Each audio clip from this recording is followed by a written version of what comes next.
perempuan ni dia jual apa-apa. Laju-laju ambil dos penggalak ke mana? Nggak ada yang bisa selamat kecuali kita semua selamat.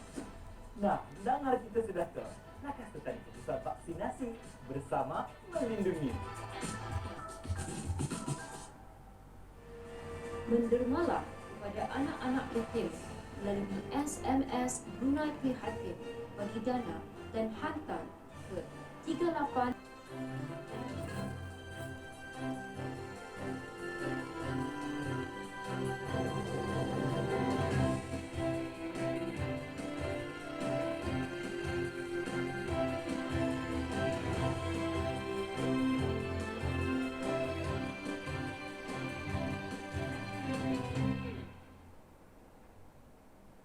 Bismillahirrahmanirrahim. Assalamualaikum warahmatullahi wabarakatuh. Bersua dalam berita perdana malam ini, saya Husin Ismail. Saya Wazna Fakriana Osman. Berita-berita utama malam ini. 150 kes baharu COVID-19 dilaporkan dengan 170 kes disahkan sembuh.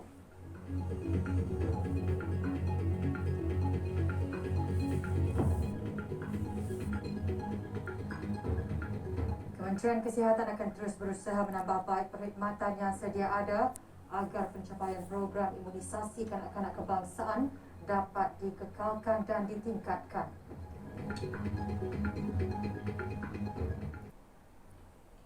Jumlah keseluruhan kes yang dilaporkan di negara Brunei Darussalam setakat ini ialah 141,269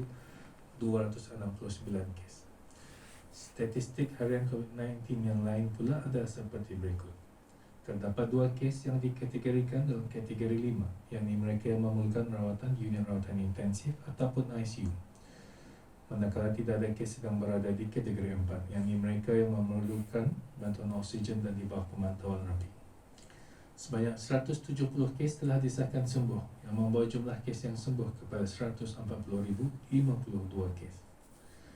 Jumlah kes aktif pula ialah sebanyak 999 kes, iaitu 26 kes sedang dirawat di hospital, manakala 973 kes sedang menjalani pengasingan diri di rumah.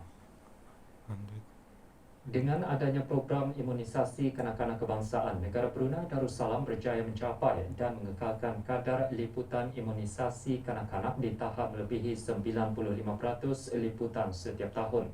Statistik kadar liputan imunisasi dalam kalangan kanak-kanak mencapai sasaran Matlamat Pembangunan Mampan 2030. Walau bagaimanapun, Kementerian Kesihatan masih terus akan berusaha menambah baik perkhidmatan yang sedia ada agar pencapaian ini dapat dikekalkan dan juga ditingkatkan. Perkara tersebut antara terkandung dalam Keputusan Menteri Kesihatan sempena Minggu Imunisasi Sedunia. Yang berhormat Datuk Seri Dr. Haji Awang Muhammad Isham bin Haji Jaafar juga menyatakan antara impak kesihatan yang sangat ketara dari pemberian vaksin kepada anak-anak damit adalah ianya boleh mencegah penyakit, kecacatan dan kematian. Sementara itu, pemberian vaksin bagi mereka yang berisiko tinggi seperti pengidap penyakit-penyakit kronik, pengendali makanan dan pekerja-pekerja kesihatan dapat memberikan perlindungan dari penyakit-penyakit yang boleh mengancam nyawa yang lazimnya dihidapi semasa umur dewasa.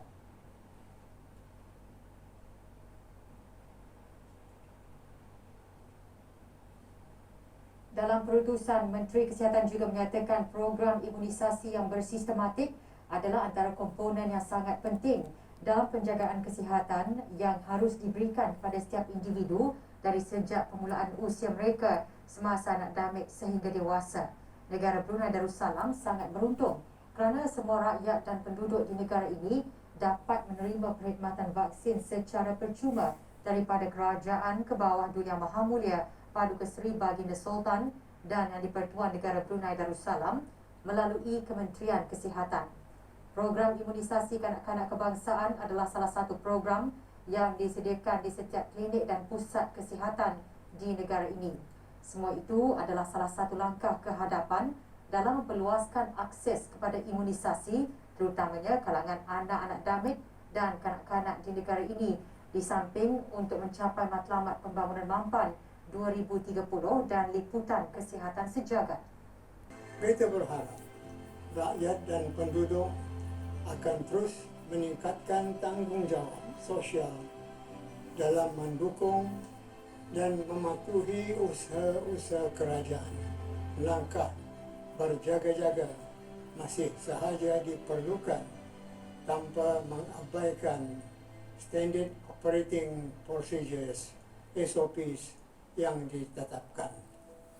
Oleh itu, kita janganlah lalai dari terus berhati-hati, iaitu sembahyang hajat, membaca Al-Quran, berselawat, berdoa dan berzikir, memohonkan rahmat Allah untuk membebaskan Brunei Darussalam dari wabak coronavirus. Kita janganlah lupa terhadap mereka yang telah pergi buat selama-lamanya disebabkan kerana jangkitan. Marilah kita berdoa memohon kepada Allah Subhanahu Wa Taala semoga keputusan untuk beralih kepada fasa endemik ini mendapat keberkatan serta segala perancangan dipermudahkan dan berjaya. Amin ya rabbal alamin.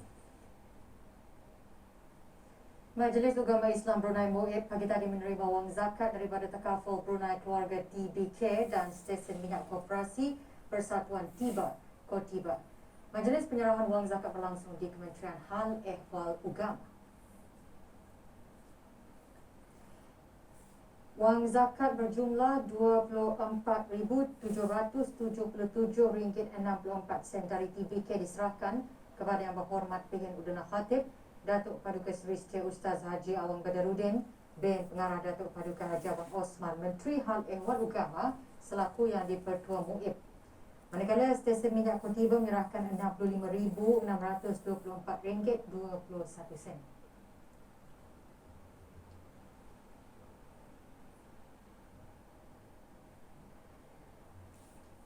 300 orang belia menyertai Majlis Khatam Al-Quran kumpulan belia masjid seluruh negara sempena terdarus Al-Quran di bulan Ramadan. Majlis anjuran bersama Jabatan Hal Ehwal Masjid dan Ahli Jawatan Kuasa Takmir Masjid Al-Amirah Al-Hajah Mariam itu berlangsung petang tadi di Masjid Al-Amirah Al-Hajah Mariam, Kampung Jerudong. Hadir Yang Berhormat Pilihan Udana Khatib Datuk Paduka Seri Setia Ustaz Haji Awang Badarudin bin Pengarah Datuk Paduka Haji Awang Osman, Menteri Hal Ehwal Ugama. Majlis diteruskan dengan tahlil bagi almarhum Duli Yang Teramat Mulia Paduka Seri Pengiran Muda Haji Abdul Azim. Juga diselajurkan penyerahan sumbangan daripada Easy Printing Sendirian Berhad bagi anak yatim, fakir miskin dan orang kurang berkemampuan dalam kalangan belia masjid senegara.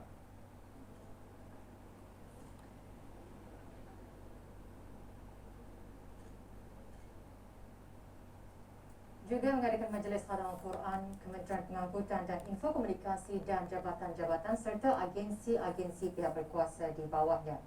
Majlis berlangsung petang tadi di Surau Lapangan Terbang Antarabangsa Brunei, Brakas. Hadir Yang Berhormat Datuk Seri Setia Awang Abdul Muttalib bin Pilihan Orang Kaya Seri Setia Datuk Paduka Haji Awang Muhammad Yusof, Menteri Pengangkutan dan Infokomunikasi. Majlis dikelolakan oleh Jabatan Penerbangan Awam merupakan salah satu acara keagamaan tahunan Kementerian Pengangkutan dan Infokomunikasi dan jabatan-jabatan serta pihak-pihak berkuasa di bawahnya.